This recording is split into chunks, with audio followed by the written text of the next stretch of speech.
Somebody, hey guys, welcome to Living Out Loud. Welcome to my Lao kitchen. Today I am going to show you guys how to make makhoung or papaya salad.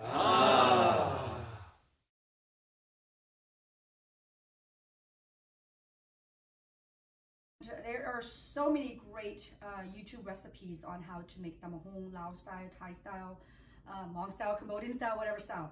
But I'm going to show you my style today. First of all, I want to say thank you to all of you guys that are producing YouTube videos, sharing the world how to make Lao cuisine, because it is a lot of work. I've tried it once or a couple of times 7 years ago, and I kind of stopped doing it because of the amount of work that involves with the setup, the preparation, the filming, the lighting. All these things is work. So I applaud you, I commend you. I'm just so proud that you guys have done this, and I'm just following your lead and your inspiration. I want to focus my YouTube on not just the recipes, because I've kind of been eyeballing recipes a lot, but I want to focus on presentation and plating of the cuisine. I get lots of inquiries on my Facebook and Instagram about how to present food, how to serve food, not just necessarily the recipe. So that's what I really want to show you guys is I guess you could say the art of plating Lao cuisine. So what I got here is a papaya party platter. It is called a tam tat, or again, papaya party platter.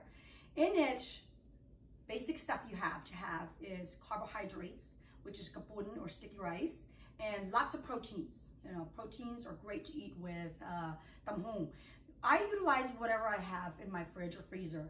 Usually the general things that you should have is like kai, boiled eggs cut in half to give it really pretty pop and presentation.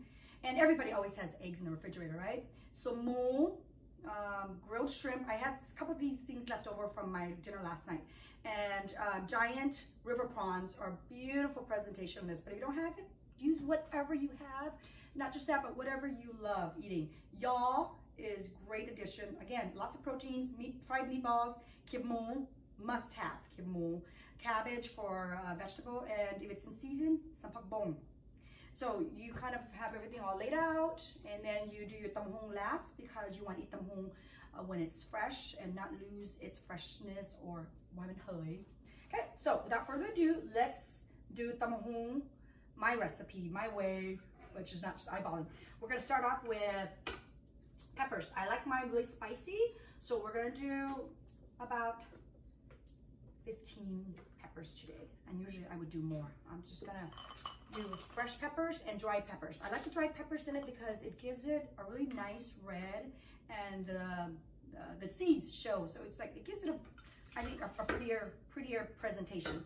And in my cooking, I love to present food in a very artful way, because sometimes people don't know about Lao cuisine and they're kind of afraid to eat it. So when you present it in such a pretty way, it lures people, it invites people, okay? So ping noa, a teaspoon, optional. But for me, I'm OG cooking. I like to use my ping noa and kapi, just a tad bit, like less than a teaspoon. Kapu, or crab paste. I like the crab paste for the color that it gives makhoung. It gives it a little bit of a darker color, just a very tad bit, because if you put too much, it changes the flavor. Because kapu or crab paste has a very distinct taste and scent too. It's funny, I made some makhoung for my kun khao, white girlfriends, the other day, and I didn't put kapi and kapu. And she says, you know what, this is white girl makhoung. It got watered down. She's so cute, because it was true. I did put those things in for her, and she'd notice the difference right away. And a palm sugar, maybe about 2 tablespoons of palm sugar or less. I like mine to be sweet and sour. Again, you can use sugar if you don't have palm sugar, but I prefer palm sugar in my thumb. Gives it a much more savory, noa, umami kind of taste. And dried shrimp. Keep all my stuff in a jar, and don't forget to keep this in there to maintain its freshness. The dried shrimp gives it that nice salty taste to it too. Let's smash all that down with just a little bit of papaya in there. If you don't eat spicy, you can whoop this dish up real fast, but if you eat spicy like me, it takes a while to do the smashing of the peppers and the palm sugar. It is a little bit more work, but I tell you, I promise you, using palm sugar makes it much more worth it. Better tasting than just regular sugar. And some of you out there might be asking, how about brown sugar? How about cane sugar, rock sugar, things like that?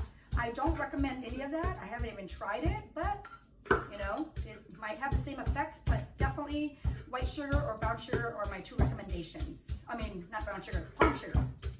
Okay, once it's all smashed down into a nice paste, oh, garlic too, 1 clove of garlic.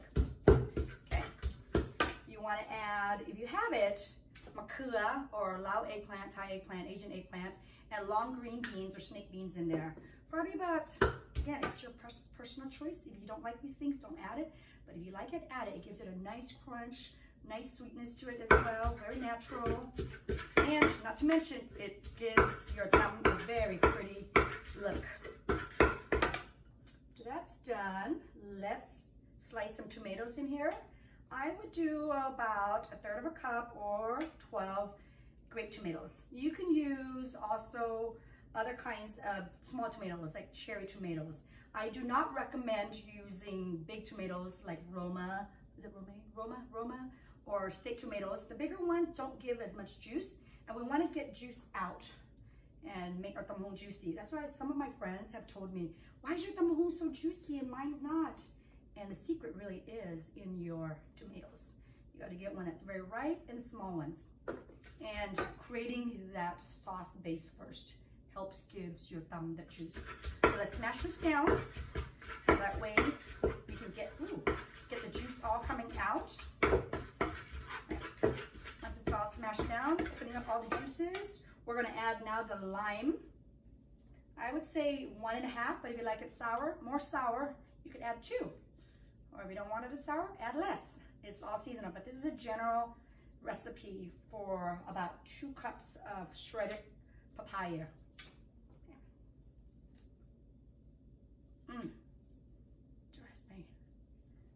Smells so good, the lime.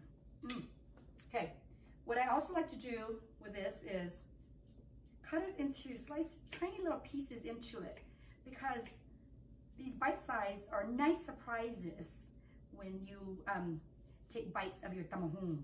Very delightful, actually. Okay. Get about 12 little slices in there. And then when you have these wedges left, squeeze some more in, throw it in there, because it will give that nice green pop in your thumb as well. I didn't have it in my freezer, but if you have it, makhoung or the Asian olives in the freezer section is another great addition onto it. Gives it a nice tart, a little bit of a sour taste to it. What you want to do is slice the outer layer of it, the pudak, into little pieces in there, and also throw in the actual seed too, because the seed is going to let people know you got makhoung in there. Okay, and let's add the fish sauce. Fish sauce, I recommend just this brand because I've tried other brands and it's just not as flavorful, not as noa. The 3 Crab fish brand, it's more expensive, but it's well worth it. Let's try about 3 tablespoons of fish sauce and padek. I use only the padek that I brew myself. It's my mom's recipe, padek makhoung. We've been brewing it with family and friends for the last 9 years, I believe. But my mom's passed this recipe down to us for, oh gosh, since she was in Laos probably doing this to make tamahung Thai na talat and here in America as well. So let's just kind of toss this around, creating a salad dressing. Okay. Then I'm going to taste this now. If you do it very spicy, you might want to add more fish sauce or padek to it, because when tamahung is that spicy, it requires more saltiness to it. Ooh, that's nice. I would say 3 to 3 is good.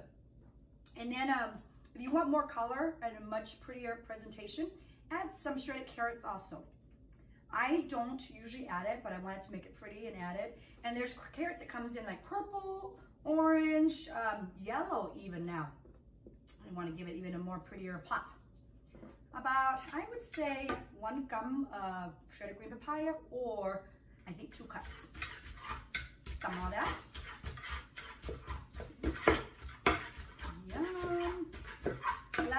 not least, we're going to add in the frozen crab. This can be found in the freezer section. And we're going to toss some in there. It becomes a very authentic dish when you have some of that frozen crab in there. Okay. Nice. If you want a darker color than this, you add more crab paste. Again, I don't really like too much crab paste because it changes the taste a bit. And this padek has everything in there already. It's been boiled down for like 4 hours. I'm gonna use my hands because I'm so loud like that. Ooh. Actually, I think it's perfect. But if you like more noa or more kim, you could add more fish sauce. If not, you're done. The crowning glory of this papaya party platter is going to be your makhoung. You want to serve it right when it's done because it's not good if it's not fresh. Let's put it in here. There we go. I wish I had smell-o-vision. This smells so amazing, guys. Okay, so this concludes my first video. I hope you guys enjoyed watching it and learned a thing or two. I'm going to start off slow and do things that I'm really, really comfortable with. I decided to do this one because I live, eat, breathe houng. I can do it in my sleep. I can do it practically, as I was saying to my girlfriend, on my deathbed. I'm comfortable with this, so I'm going to start small and do things, work my way up. So as far as like my alarm, things like that, I will eventually find my way to do it because I'm going to try to produce 1 video a week for you guys. Yeah, anyways, I just really wanted to do this to do my part in preserving and sharing our Lao culture and Lao cuisine to the younger generations and to those of you that are seeking to know and learn about other cultures, especially the Lao culture. Anyways, thank you very much. I'm going to enjoy my lunch now with my friends. Thanks, guys. Bye.